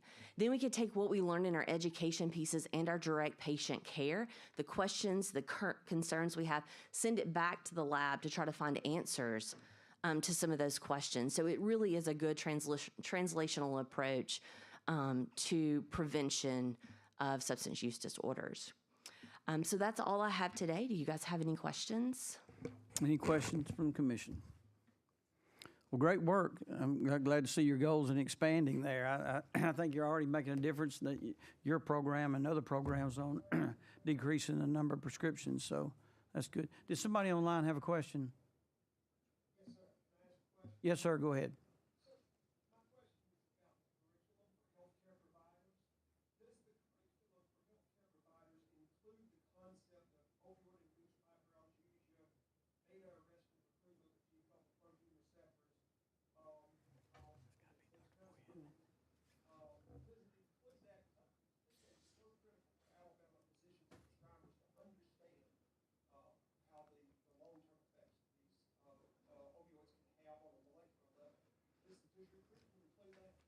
So we do discuss the different long-term effects that these drugs do have on the body. We are doing that in the lab, and we are doing that through our healthcare education program as well. The intensive program that I mentioned that we want to do for year 3 will even focus more on those types of specifics.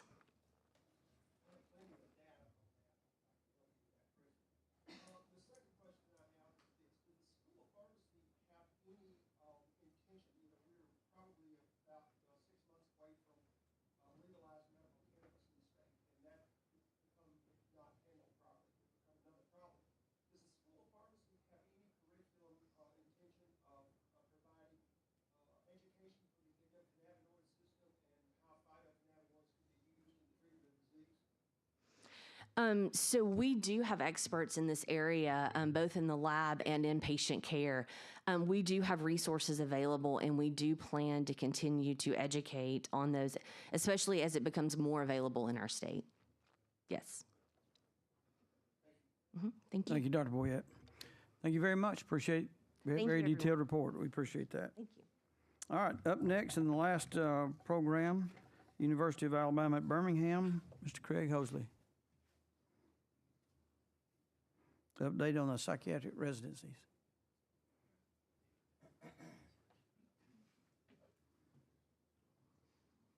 Thank you, Mr. Chairman and the Commission, for the opportunity to present to you today. I'm Craig Hosley. I'm an infectious disease physician and the Senior Associate Dean for Medical Education at the UAB Heersing School of Medicine. So we put in a proposal last year, approximately 12 months ago, to increase the capacity of the state's physician workforce to prevent and address opioid use disorder. And the rationale for that proposal was really around the fact that Alabama ranks 51st in mental health providers per capita, behind all 49 states and D.C., and that 1/3 of our Alabama psychiatrists are age 65 and over. And currently, up until last year, we only had 2 psychiatry graduate medical education programs or residencies in the state of Alabama.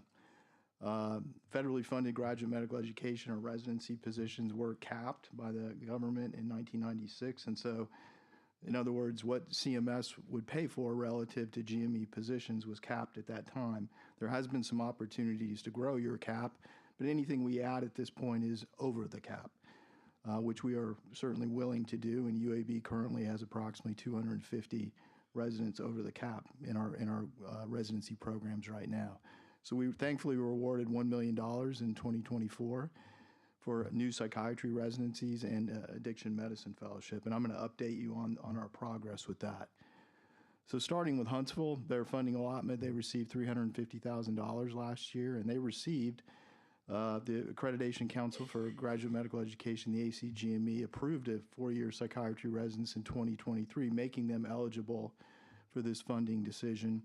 So in 24-25, in the application cycle, they received 525 applicants from across the country and completed 63 interviews.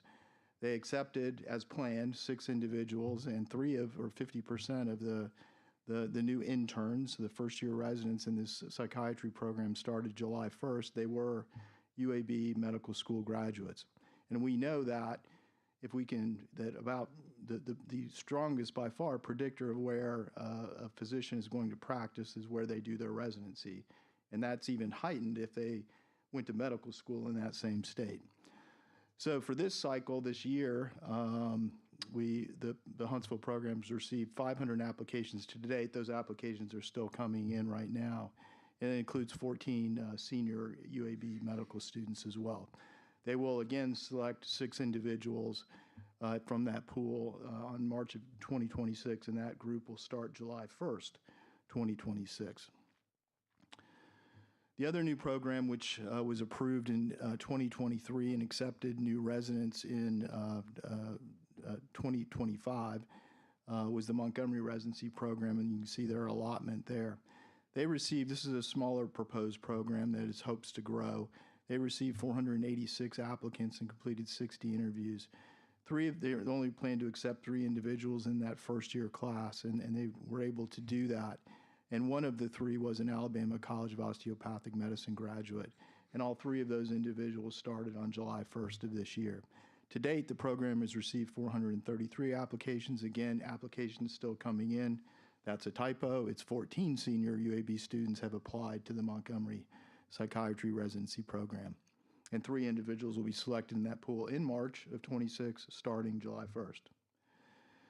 Addiction Medicine Fellowship. So this is an extra additional year of training after a young physician has completed their residency. Most of the time, individuals have completed a psychiatry residency, a 4-year psychiatry residency, or a 3-year internal medicine residency is the phenotype of the individual that would apply for a fellowship in addiction medicine training. And we have an addiction medicine fellowship in Birmingham. There's one at University of South Alabama as well. We historically can afford to take 1 individual per year. This would be over the cap GME funding for the UAB health system. But through this funding allotment and this mechanism, we were able to take an additional addiction medicine fellow in 2024. So the 2 fellows that were in the program both graduated June 30th, 2025, and both of those individuals are, I don't know if they've taken their boards yet, but both are practicing in the state of Alabama currently. Another program that we put into the proposal last year, but they really weren't eligible because they hadn't received ACGME approval yet for a new program, was the Tuscaloosa Psychiatry Residency Program. They have now received approval in 2024, and they will be accepting new residents in July 1st, 2026. And Tuscaloosa's received 510 applications in this cycle already and still growing, and they including 13 senior UAB medical students, and they plan to accept 6 in March of 2026, and that group will start on July 1st of 2026. So overall, I would say that this has been wildly successful, and we want to continue to grow this. The dividends will pay off in several years when our first cohort graduates. The funding that has been allowed has helped us really seed this and get it started. We recognize that this is not enduring funding, and we are fully committed to continue to support these programs, both through our over-the-cap measures, where we pay for it through health system allotment, but also in 2021, the federal government passed legislation where you could apply to increase your cap for the first time since 1996, and we have gone in every single cycle and have been successful in every single cycle. The allotment of new residents is not large. We've gotten less than 5 in the cycles, but it's still something, and it's the first opportunity we've had to increase our cap since '96. So thank you. If you have any questions, I'll be happy to answer them. Very good. Thank you. Any questions from the commission? Just a comment, I had the opportunity to meet some of these young individuals, both in Montgomery and in Huntsville, and it's just really, really exciting to think that a lot of those individuals will stay in Alabama and serve in Alabama. So thank you for that. Thank you. Well, I think Commission, this will be a conversation we have before the 2026 session. Is certainly may be an area of growth for the Commission here as well. And as I say, we're growing doctors and hope to keep them here in Alabama, and that sustains itself going forward. Thank you, Mr. Chairman. Thanks, sir. All right. Any other comments by the commission? If not, I'll have a few closing comments, and we'll wrap it up. So again, appreciate everybody being here today. I know it went a little over. Really wanted to try to do this within 2 hours, but we had a lot of requests to really get into the details, and so we wanted to stay here long enough to hear that today. And I appreciate all the providers' input on that matter. Diane's done a great job on these booklets. I encourage you to hang on to those so that as we get closer to session and we start pinging off what a supplemental appropriation will look like going into 2026, I refer back to them. I think you've already sent 1 or 2. I think we had 1 request from the NCAC, and then I think we've got another one that'll be coming out, and she'll send them to you as a committee, and then we'll discuss them.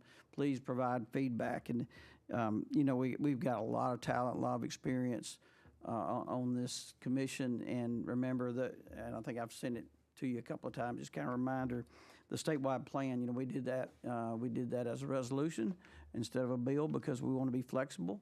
And, I don't mind going back and having that conversation if there's something we need to change. So if you see we need to go a different direction or something maybe then we're not including in that. But Diane will tell you, every time I get ready to do an appropriation, have the appropriation there, and if I can't go to that plan and put my finger on where it fits in that plan, it don't go any further.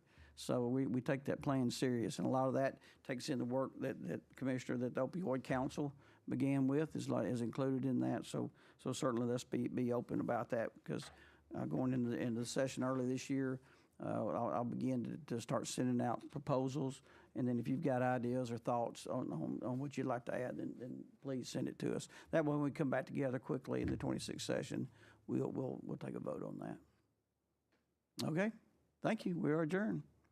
Appreciate it. Thank you very much.